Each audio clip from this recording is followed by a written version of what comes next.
በፈሰሰው ደምና በተሰበረው ሰይፍ ስር። የመጨረሻው ሚስጥር ሊጋለጥ አንድ ምዕራፍ ብቻ ቀረው። የደራሲ ይስማዕከ ወርቁ ድርሰት የሆነው ዣንቶ ዣራ ክፍል 22። እንኳን ወደ መጽሐፍን በዜማ በደህና መጣችሁ። ዛሬ ፍልሚያው እጅግ አደገኛና ወሳኝ ደረጃ ላይ ደርሷል። እስከ መጨረሻው ሰከንድ አብራችሁን ቆዩ። መልካም ቆይታ። አክሎግ አዲስ ዘመን እንደደረሰ በቀጥታ ሮበርት ጋሎን ከማግኘቱ በፊት ቀንጠፋውን ለማነጋገር ፈለገ። ስልክ ደውሎ እንደጠራው ቀንጠፋውን ብቻውን ከነ ሮበርት ጋሎ ጋር የነበረበትንና ኢንጂነሩ ከጓዳ የታሰረበትን ቤት ለቆ ሜሮዳ ወደ ታሰረችበት ግቢ መጣ። አንድ ነገር አስቤ ነው አለ አክሎግ ለቀንጠፋው ሰላምታ ሳይሰጥ። ምንድነው እሱ? መፍጠን አለብን። አጠር አድርገህ ንገረኝ። ባለቀ ጊዜ የሚመጣ ሀሳብ እንደማይጠመኝ ታውቃለህ። ባለቀ ሰዓት የሚመጣ ሀሳብ አንዳንድ ጊዜ ጠቃሚ ነው። ልነግርህ የፈለግኩት ስለ ሜሮዳ ጉዳይ ነው። ማለት? ፈገግ አለ ቀንጠፋው።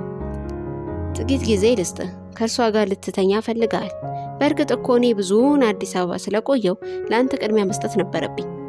ያው የፍላጎት ነገር ሆኖብኝ እንጂ አንተ በራ የቆየው ትብስ ነበር። አዲስ አበባ ሴት እንደ ልብ መሆኑን ታውቃለህ መቼም። እዚህ ረስተው ቀዝቅዟል።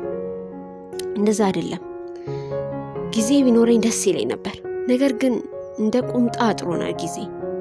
እና ለምን ጊዜ ትገድላለህ? አትናገርም? ነገሩ እንዲህ ነው። የሜሮዳ መያዝ ሮበርት ጋሎ አያውቅም። አሁን ሳስበው ግን እርሷም ታስፈልጓለች። ይህን የምልህ ልገድላት ጥቂት ደቂቃዎች በቀሩኝ ሰዓት ነው። መግደል ቀላል ነው። ሽጉጤም የተቀባበለ ነው። ነገር ግን ለሮበርት ጋሎ እቺ ሴት ታስፈልጓለች። የቀድሞ የሲአይኤ ወኪል የነበረች ሴት ናት። ኢንጂነሩን ከሎስ አላሞስ የምርምር ማዕከል በሬርቶ ጋር አባላት ያስጠለፈችው እሷ ናት። ይፈልጓታል። ጥቂት ክፍያ የሚጨምረን ከሆነ እርሷንም እንሽጥለት። ጎበዝ እኮ ነህ። ቀንጠፋው ግንባሩን ግጥም አድርጎ ሳመው። ይህን ነገር በፍጥነት አወያቸው ልምጣ። መልካም። አክሎግ ሲጋራውን ለኮሰ። ከደቂቃዎች በኋላ ቀንጠፋው ተመልሶ ሮበርት ጋሎ በጉዳዩ ደስተኛ እንደሆነ ነገረው። ክፍያውን ከፍ የማታደርጉት ከሆነ ችግር የለም ብሏል። እንዴት ነው ግን? ቀለል አድርጎ አያት እንዴ? የተሻለ ነገር እንደሚሰጠን አትጠራጠር። ያለ አንዳች ተጨማሪ ጥቅም በባዶ እጅ እርሷን ከመግደል ይሻላል። አለበለዚያም በኢንጂነሩ ሽያጭ ላይ ሜሮዳን እንመርቅለታለን። ለወደፊቱ ያለንን ግንኙነት ያጠናክሯል። ደንበኛ ንጉስ ነው። አክሎግ ፈገግ አለ። አክሎግና ቀንጠፋው ሜሮዳን ይዘው ኢንጂነሩ ታስሮ ወደሚገኝበት ቤት ይዘዋት ሄዱ። ክንድና ክንዷ ታስሮ ከዚሁ የወረደ የሰንሰለት ዘለበትም በፊት በኩል እንዲዞር ተደርጎ ሁለቱ እግሮቿ ለየብቻ ታስረዋል።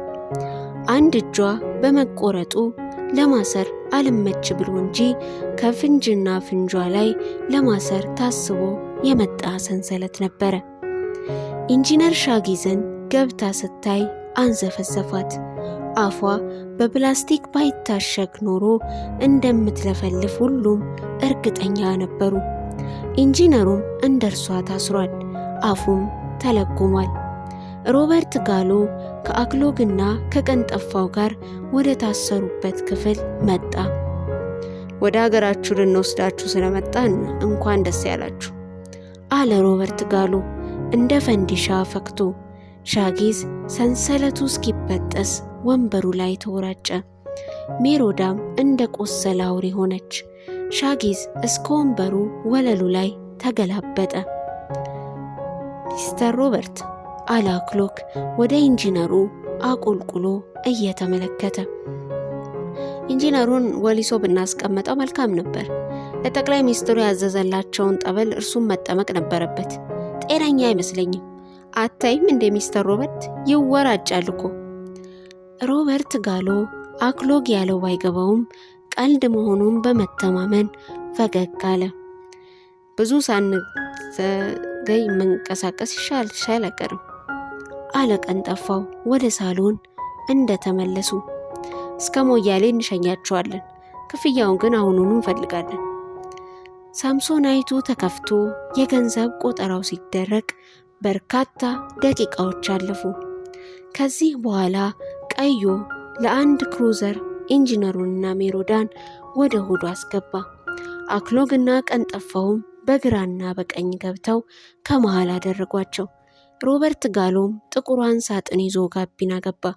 ሌላኛው የሮበርት ጋሎ ሰው የሆነ ነጭ ፈርጣማ ጎልማሳ ቀዩን ላንድ ክሩዘር በጥፍነት ከግቢው አስወጥቶ ወደ ዋናው ጎዳና እንደገባ ከአዲስ ዘመን ወደ አዲስ አበባ ፊቱን መልሶ ይፈተለክ ጀመረ። 5:07 ለኮሎኔል አሊጋዝ አስደንጋጩ የስልክ መልእክት ደረሳቸው። አዲስ ዘመን ውስጥ የሻጊዝንና የሜሮዳን ጉዳይ እየተከታተለ የሚነግራቸው ሰው ነበረ። መልእክቱን ያደረሳቸው ሻጊዝንና ሜሮዳን ጭኖ ወደ አዲስ አበባ የሚፈተለከውን መኪና በራሱ መኪና እየተከተለ ነበረ የነገራቸው። ቀለሙን፣ ታርጋውን፣ የደረሰበትን። 5:11 ዴር 33 በጣቅርን ተራራ ላይ እሳት መጥፋቷን አቁማ ወደ አዲስ ዘመን ተወነጨፈች። ብዙ ነዳጅ የለንም ኮሎኔል፣ የመኪናዬ ፍጥነት ከጫነቻቸው መኪና ፍጥነት ያነሰ መሆኑን ነግሬዎታል። በአዲስ ዘመንና በወረታ መካከል ከሚገኘው የእርብ ወንዝ አቅራቢያ ቀዩን ላንድ ክሩዘር የሚያሽከረክረው ነጭ ሰውዬ አንዲት ለየት ያለች አሞራ የመሰለች ድምፅ አልባ ነገር ከፊት ለፊቱ ባለው ሰማይ ላይ ዝቅ ብላ ስትበራየ። ቆየት ብሎ የአንድ ረጅም ባህር ዛፍ ቅርንጫፍ ሲነካት ተመለከተ። ቅዠት ስለመሰለው ከቅርቡ ለተቀመጠው ሮበርት ጋሎ እንኳን ለመናገር አልደፈረም። ጥቂት ርቀቶችን ከፊት ለፊቱ በዝግታ ስትበር ከቆየች በኋላ አስቀደመችው። ለጥ ያለ ሜዳ ላይ ሲደርስ እንደገና ወደ ሰማይ ተመለከተ። ዝቅ ብላ በላዩ ላይ የበረረች እንደሆነ ተገነዘበ። ወደ ሮበርት ጋሎ ሲመለከት እሱም አይኖቹን ጎልጉሎ ነበረ። ምንድነው? አይተዋል? አስደናቂ ነገር እየተከተለ መሰለኝ። ዩፎ ይሆን? የዩፎ ቅርጽ እንደዚህ አይደለማ። ይህንን እየተነጋገሩ ያለ ዝቅ ብሎ የሚበረው የብረት አሞራ በድምፅ ማጉያ የሮበርት ጋሎን ስም ጥርት ባለ እንግሊዘኛ ጠርቶ እንዲቆም ትዕዛዝ ሰጠ። መኪናውን የሚያሽከረክረው ሰውዬ ግን ፍጥነቱን ለመጨመር ሞከረ። ጥቂት የመትረየስ ጥይቶች ከፊት ለፊቱ ካረፉ በኋላ እንደገና አቁም የሚለው ትዕዛዝ ከድምፅ ማጉያ ወጣ። ከዚህ ቀጥሎ ለመንዳት አልደፈረም። የመኪናውን ፍጥነት አቀዝቅዞ ወለል ባለው ሜዳ በሚያልፈው አስፋልት ላይ መኪናውን አቁሞ እጁን አንከርፎ ወረደ። ሮበርት ጋሎም ተከተለ። ወዲያው ከብረቱ አሞራ 4 አየር ወለዶች ዘመናዊውን ሳቅ በሳቅ መሳሪያ ታጥቀው ዱብ ዱብ አሉ። ሁለቱም ጭንብል ለብሰዋል። ከቆመው መኪና ሮበርት ጋሎ፣ አክሎግና ቀንጠፋው በፍጥነት ወርደው አየር ወለዶቹ ላይ ተኩስ ከፈቱባቸው። በፍጥነትም ሜዳውን ይዘው ተፈተለኩ። ሹፌሩም እየተኮሰ እነርሱን ተከተለ። ራቅ ብለው ከተበታተኑ በኋላም ተኩሱን አፋፋሙት። አየር ወለዶቹ እየተከተሉ አኩስሎ ለመያዝ ጥረት አደረጉ። ከአያሌ ደቂቃዎች የተኩስ ልውውጥ በኋላ ሹፌሩ ተመቶ ወደቀ። ቀጥሎ ሮበርት ጋሎ ጥይት ጨረሰ። አክሎግና ቀንጠፋውም ጋሎን ተከትለው ጥይት ጨርሰው ተያዙ። 4ቱ ልዩ ስልጠና የተሰጣቸው አየር ወለዶች 3ቱንም ፈጥርቀው ሲያበቁ አስፋልቱ ዳር ወደ ቆመው መኪና ይዘዋቸው ተመለሱ። የብረቱ አሞራ ወደፊት ጥቂት ከበረረ በኋላ ክንፉን ሰብስቦ ከሆዱ ባወጣቸው ጎማዎች አስፋልቱ ላይ አረፈ። ላፍታ ቆም ካለ በኋላ ፊቱን ወደ እነሱ መልሶ መጣ። ዳር ይዞ እንደቆመ ኮሎኔል አሊጋዝና ጌራ መሳሪያዎቻቸውን ልጠው ወረዱ። ጌራ እንደ ነብር ተወርውሮ አክሎግን ለማነቅ ሊንደረደር ሲል ኮሎኔል አሊጋዝ በምልክት ገሰጹት። ሶስቱንም ትጥቃቸውን ካስፈቱ በኋላ ነበረ አንበርክከው የጠበቋቸው። አክሎግ፣ አንተ ወስላታ አረመኔ፣ በ21ኛው ክፍለ ዘመን ሰው በሰንሰለት አስረ ያውን ወንድምን ትሸጣለህ? ጌራ ጥርሶቹን አፏጨ። ምን ያህል ለመኖር አስበ ነው? ቀንጠፋው ለስሙ የኢትዮጵያ ደህንነት ነው። አለቆቼ ይህን ሰው ለመግደል ሞክረው ነበር፣ አልተሳካላቸውም። ለነሱ እንኳን አልሆንክም። ከርስ አምላክ በመሆኑ እንደ ሰንጋ በሬ ለሽያጭ አቀረብከው። ለሁለታችሁ ምን አይነት ቅጣት ይበቃችሁ? ሞትማ ለእናንተ ታላቅ ስጦታ ይሆናል። ጌራ አስፋልቱ ላይ ተንጎራደደ። አክሎግ አለ መልሶ፣ እዚሁ ከፊታችን ያሰርከው ወንድምን ፍታው፣ ከመኪናው አውርደውና ፍታው። አክሎግ ሻጊዝን ከመኪናው አውርዶ የሰንሰለቱን ቁልፍ ዳበሰ። ኪሱ ውስጥ አልነበረም። ረስቶት ነው እንጂ ሻጊዝን ሲሸጥ የሰንሰለቱን ቁልፍም ለሮበርት ጋሎ አስረክቦ ነበረ። ሮበርት ጋሎ ቁልፉን ወረወረለት። የእግሩንም የእጁንም ቁልፎች ፈታለት። የአፉን ፕላስቲክም ላጠለት። ሻጊዝ ምንም ነገር መናገር አልፈለገም። እንባ በአይኑ ቀሩ፣ ዝም አለ። ጌራ መሳሪያውን ለሻጊዝ ከሰጠ በኋላ ሻጊዝ ታስሮበት በነበረው ሰንሰለት አክሎግን ግጥም አድርጎ አሰረው። አፉንም ሻጊዝ ታስሮበት በነበረው ፕላስቲክ ለኮመው። ከዚህ በኋላ ቀንጠፋውንም በተራው ሜሮዳ እንዲፈታ አዘዘው። ሳያቅማማ እንዳዘዘው አደረገ። ሜሮዳ በታሰረችበት ሰንሰለት ቀንጠፋውን አስሮ ከቆለፈበት በኋላ አፉንም ሜሮዳ በታሸገችበት ፕላስቲክ አሸገው። ይህንን ካደረገ በኋላ ወደ ሮበርት ጋሎ ዞረ። እነዚህን ሰዎች በነጻ ትገዛኛለህ? አለ ጌራ ታስረው ወደ ተጣሉ ሰዎች እያመለከተው። ሮበርት ጋሎ ራሱን በፍርሃት ነቀነቀ። ጌራ ወደ መኪናው ገብቶ በገንዘብ የተሞላውን ሳምሶናይት ይዞ ወረደ።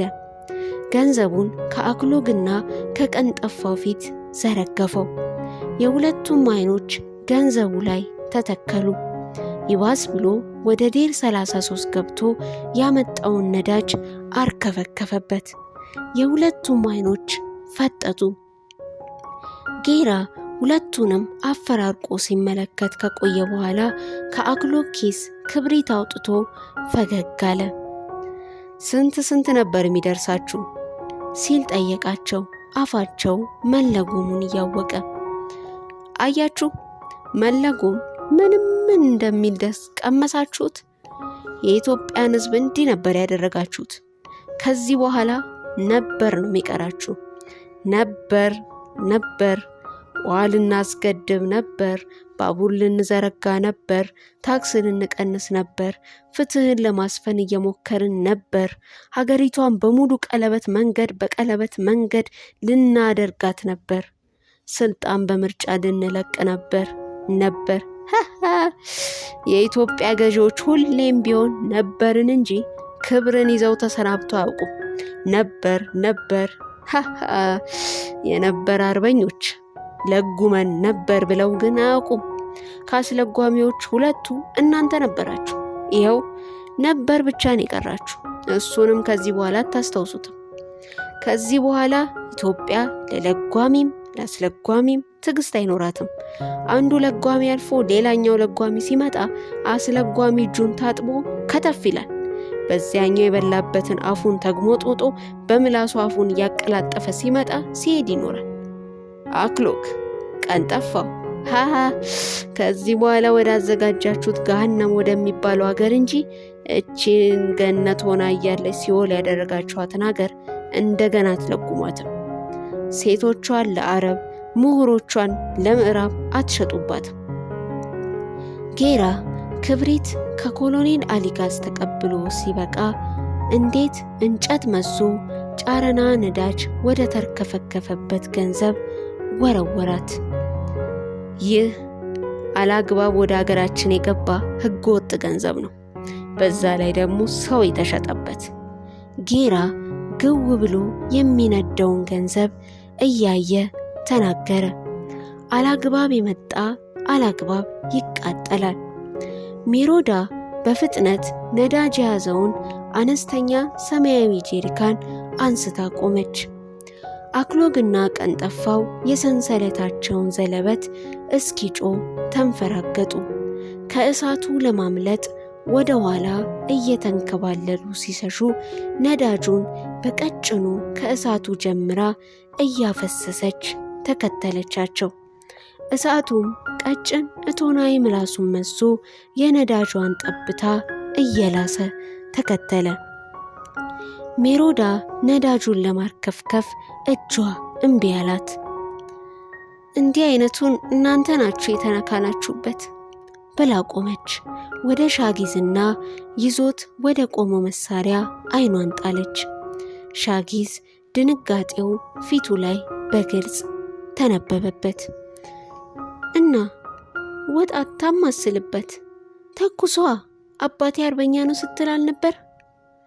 በዚሁ ቅጽበት ኮሎኔል አሊጋዝ አክሎግና ቀንጠፋው ላይ የጥይት ቆሎ አፈሰሱና እንዲህ አይነቱን አስቀያሚ ነገር ተላምጄዋለሁ አሉ። ጊዜ የለንም ጎበዝ። ወደ ሮበርት ጋሎ አፈሙዛቸውን አዞሩ። ሚስጥሩን ለመጠበቅ ያህል አሉ፣ ሁሉንም እያጠናቀቁ ለድፍረቱም ጭምር። ሶስቱም ጥቂት ከሳቁ በኋላ ጸጥ አሉ። እናም ያ ሁሉ ፍልሚያ ዛሬ እዚህ አስደንጋጭ መጨረሻ ላይ ደረሰ። በሚቀጥለው ክፍል ታላቁ የዣንቶዣራ ፍጻሜ ይፋ ይሆናል። በጦርነቱ የመጨረሻ ድል የማን የሚሆን ይመስላችኋል? ሐሳባችሁን ኮሜንት ላይ አስፍሩልኝ።